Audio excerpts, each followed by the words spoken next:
નમસ્તે મિત્રો, આજે દિલથી વાત કરીએ છીએ બાળકો સાથે વાતચીતની અહેમિયત વિશે, પોઝિટિવ ભાષાની શક્તિ વિશે અને સાચા એટીટ્યૂડથી જિંદગીમાં શું શું બદલાઈ શકે છે તે વિશે.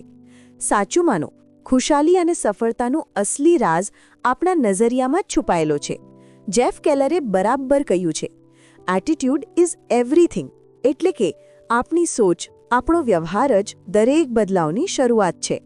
આ વિષય એટલો મહત્વનો છે કે આજે આપણે ઊંડાણમાં જઈને સમજીશું કે કેવી રીતે આપણા શબ્દો બાળકોના મનને આકાર આપે છે, કેવી રીતે પોઝિટિવ સોચ આપણા જીવનને સંપૂર્ણ રીતે બદલી શકે છે અને કેવી રીતે આપણે આપણા બાળકોને એવા મજબૂત વ્યક્તિત્વ સાથે તૈયાર કરી શકીએ કે તેઓ જીવનની કોઈ પણ પડકારનો સામનો કરી શકે.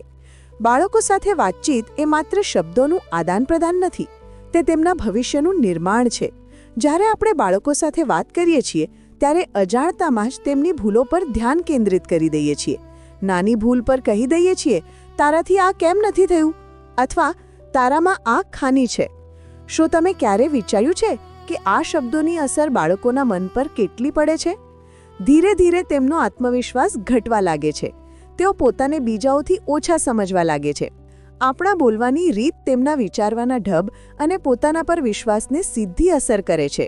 જો આપણે તારાથી આ નહીં થઈ શકેની જગ્યાએ તું આ કરી શકે છે અથવા તારામાં ઘણી ક્ષમતા છે જેવા શબ્દોનો ઉપયોગ કરીએ તો બાળકોમાં આગળ વધવાની હિંમત અને ઈચ્છા બંને વધે છે. પોઝિટિવ શબ્દોમાં એટલી શક્તિ હોય છે કે તેઓ માત્ર પ્રોત્સાહિત જ નથી કરતા, પરંતુ તેમના મનમાં પણ સકારાત્મક વિચારો ભરી દે છે. જેફ કેલરની પુસ્તક એટીટ્યૂડ ઇઝ એવરીથિંગમાં તેમણે સ્પષ્ટ લખ્યું છે કે પહેલા લોકો માનતા હતા માત્ર મહેનત કરવાથી જ બધું હાંસલ થઈ જાય છે, પરંતુ હવે સમય બદલાઈ ગયો છે.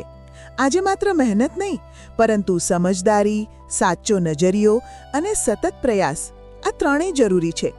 સાચી સોચ, સકારાત્મક એટીટ્યૂડ અને નવા તરીકોથી કામ કરવાની આદત જ જિંદગી બદલી દે છે. તેમણે એ પણ જણાવ્યું કે દુનિયામાં 3 પ્રકારના લોકો હોય છે.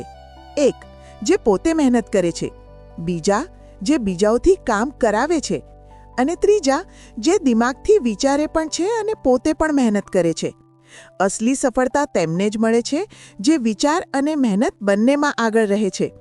બાળકોમાં પણ આ જ નજરિયો ભરવો જોઈએ. તેમને શીખવવું જોઈએ કે દરેક સમસ્યાનો ઉકેલ છે, બસ સોચને બદલવાની જરૂર છે. મને એક ઉદાહરણ ખૂબ ગમે છે. એક નાનો મચ્છર પહેલી વાર ઉડે છે. ઘરે પાછો આવીને માતાને કહે છે, માં, બધા મારા માટે તાળી પાડી રહ્યા હતા, બધા ખુશ હતા મને જોઈને.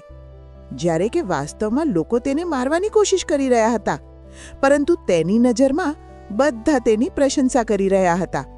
આ ઉદાહરણ શીખવાડે છે કે આપણે પરિસ્થિતિને કયા નજરિયાથી જોઈએ છીએ તે જ આપણા માટે સત્ય બની જાય છે.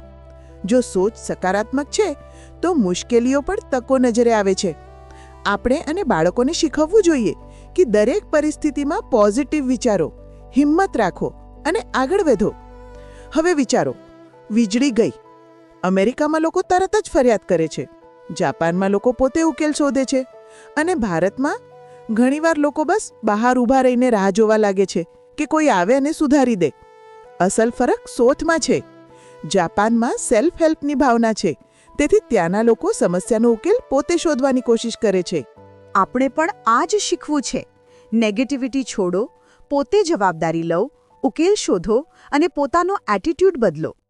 જ્યારે સોચ બદલાય છે ત્યારે નામુમકિન પણ મુમકિન નજરે આવવા લાગે છે. બાળકોને પણ શીખવાડો કે સમસ્યા આવતા જ ગભરાવું નહીં, પરંતુ વિચારો કે તેનો ઉકેલ શું છે. જ્યારે આપણે પોતાની મદદ કરવાનું શીખીશું, આત્મનિર્ભર બનીશું, ત્યારે જ સમાજ પણ મજબૂત બનશે. આપણી અસલી તાકાત આપણા શરીર કે દિમાગથી નહીં, પરંતુ આપણી સોચ અને પરસ્પર વિશ્વાસથી આવે છે. પોઝિટિવ સોચથી આપણે પોતાને, આપણા બાળકોને અને આપણી ટીમને મજબૂત બનાવી શકીએ છીએ. એકલા ચાલવો મુશ્કેલ છે, પરંતુ મળીને ચાલવાથી મુશ્કેલીઓ પણ સરળ લાગે છે. ટીમવર્કની તાકાતનો કોઈ મુકાબલો નથી. જ્યારે આપણે એકબીજાનો સાથ આપીએ છીએ ત્યારે મોટાથી મોટા લક્ષ્ય પણ હાંસલ કરી શકીએ છીએ. બાળકોને પણ શીખવાડો કે સાથે મળીને ચાલવું, સહયોગ કરવો અને બીજા ઉપર ભરોસો રાખવો કેમ જરૂરી છે. એક જૂની કહેવત છે, મીઠી જુબાનથી મોટા મોટા કામ થઈ જાય છે. આ મીઠાશ માત્ર શબ્દોમાં જ નહીં, આપણા વ્યવહાર, સોચ અને વર્તનમાં પણ હોવી જોઈએ.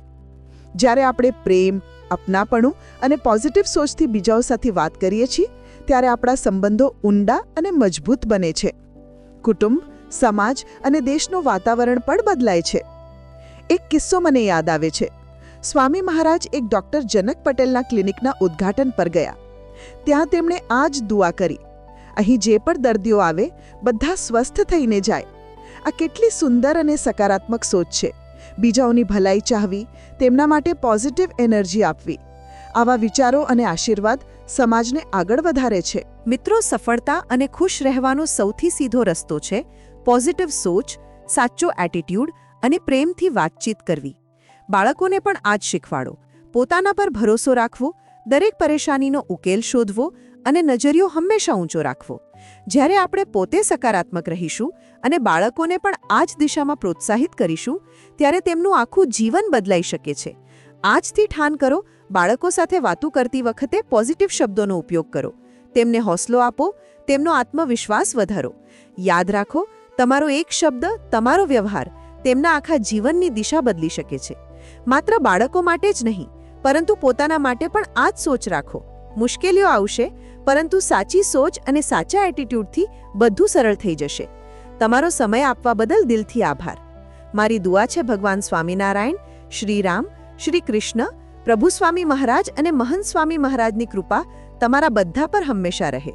ખુશ રહો, આગળ વધો અને હંમેશા પોઝિટિવ વિચારો. જય સ્વામિનારાયણ.